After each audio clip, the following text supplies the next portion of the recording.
I am always going to be straight up honest with you from this chair.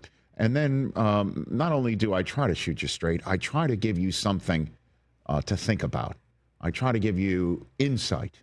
And if you don't mind me saying, I think the insight is very keen when I deliver it. And what I'm about to say, I think, is going to hit the mark on Game 5 of the NBA Finals. Just because, I've been around sports or an occasion sport. I've been around a while. I've seen a lot. If the Oklahoma City Thunder are going to get 71 points from Jalen Williams and Shai Gilgeous-Alexander, and the Indiana Pacers are going to get 0 field goals made from Tyrese Halliburton, who is clearly not fully healthy. It's going to be a problem for the Pacers to win the next 2 games in a row.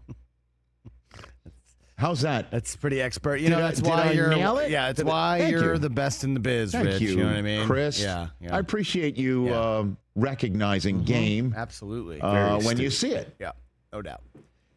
This is the Rich Eisen Show. So if the top 2 players on one team combine for 71, and the top clutch player on the other team combine has a goose egg in the made field goals department, that's going to be a problem. And then 4, by the way, 31-10 and 4 blocks for SGA last night. And everybody that we've talked to over the past few weeks about what is the Indiana Pacers' special sauce, from their defense, their 94 feet of defense, to their transition game, to their quick game that also works after you've made your shot. Normally, the way to stop somebody else's transition game is to make your baskets. Mm-hmm. And the Pacers inbound the ball so fast, sometimes it doesn't matter if you've made your basket to disrupt their game. But everybody says Tyrese Halliburton needs to be aggressive and not passive, and not just always look to set up his teammates, but to be a scorer himself. Again, last night, it was, in fact, the first time in his playoff career that he didn't have a field goal in a game. That's a major issue. So the head coach, Rick Carlisle, talked about Tyrese Halliburton's health moving forward. He's not 100%. It's pretty clear. But I don't think he's going to miss the next game. And, we were concerned at halftime, and he insisted on playing. And I thought he made a lot of really good things happen in the second half. But he's not 100%, and there's a lot of guys in this series that aren't. So,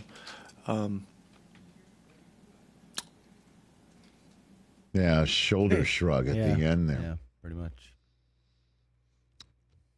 For Halliburton, he spoke afterwards about his health. He left the court at one point, came back with his right calf wrapped. This is what he had to say.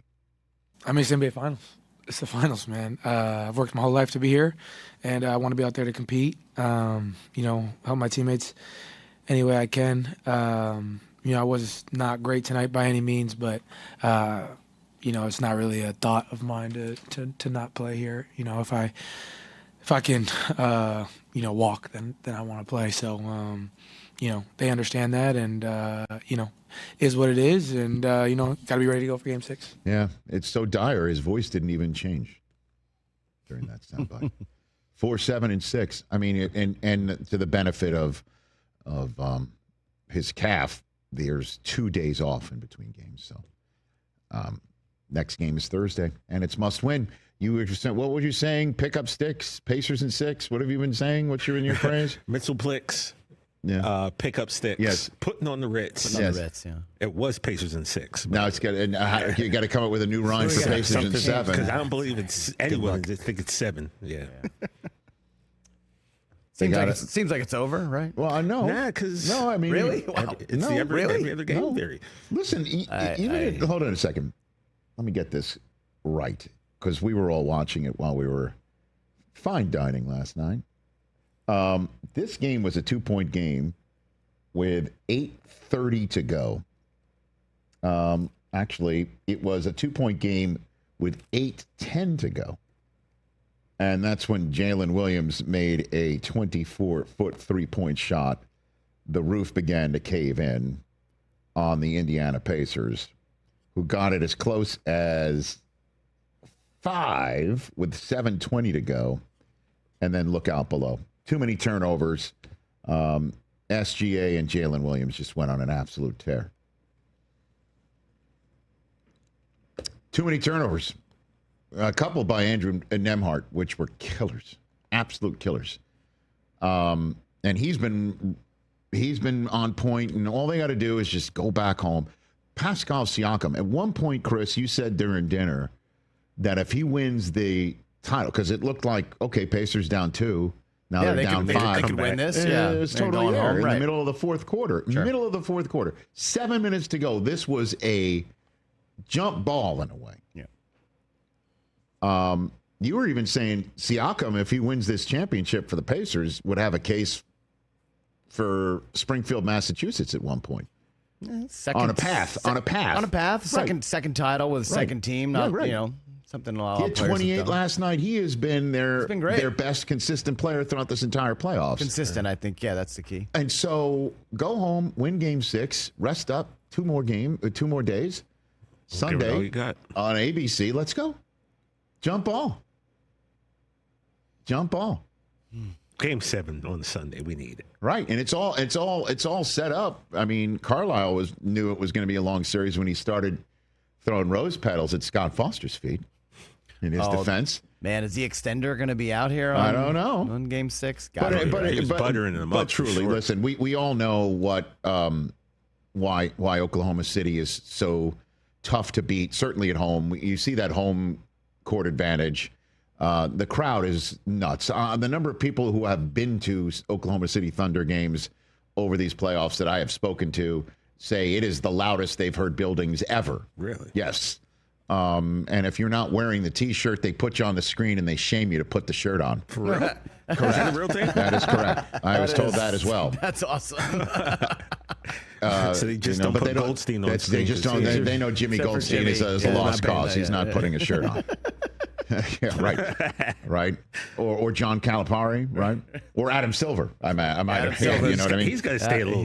He's suited. Right. Still, it's tough, and plus they have the most valuable player of the NBA, and when he's not killing you, if Jalen Williams is scoring 40, and he is what he's become. I mean, greatest player in Santa Clara basketball. Steve history Nash would is like up a there, word. right? Yeah, I mean, Steve Nash would like a word. You know what I mean? He was pretty good. Yeah. Jalen Williams, what he has turned himself into. Yep. And now a 40-point performance in an NBA Finals, Game 5, pivotal Game 5, right? He deserves all the rose petals as well. I think first, like the biggest game thing I've gotten kind of numb to, because every time we play in the finals, it's the biggest game of your life. You know what I mean? So I think that's given me a little more comfort in just like playing hard and playing aggressive. I think I just understand the opportunity that we have, and I just try and play as hard as I can, and then whatever happens after that is where the chips fall. But I'd be lying if I said I could imagine doing what I did tonight, but I definitely could have seen myself here a long time ago. I just didn't think it would happen this fast, and I didn't think it would be with a group of guys that, you know, I truly am like grateful to be around. So One to root for, man, huh? Cool. I love that soundbite. I want to play it for everybody. Shout out DMX TJ with the Rough Rider vest. Noticed that. That is an amazing outfit. What an outfit.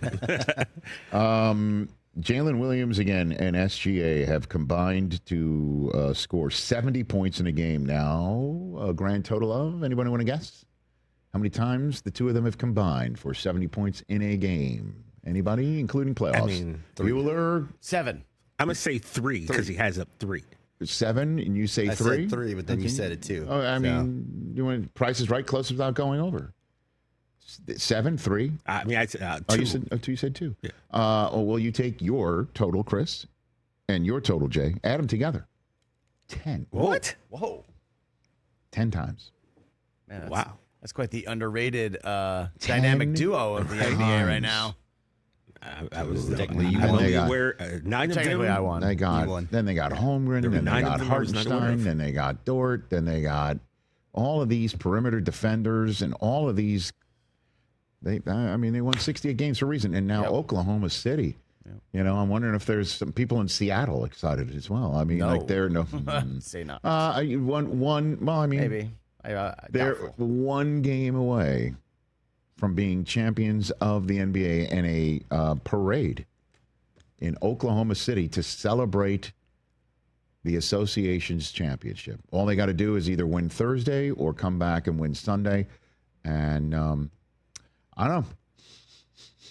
Smells like Game 7 spirit around here. Interesting. I think I'll take that action. I You would? think Oklahoma City. Oklahoma City's going to win a third in a row? If Halliburton is not healthy and able to be Halliburton, as we've known won't him be. in the playoffs, He won't be. These calf injuries, I like don't think Indiana has a chance to really. I don't know how win much stim, ice, rest, elevation, the rice business or whatever.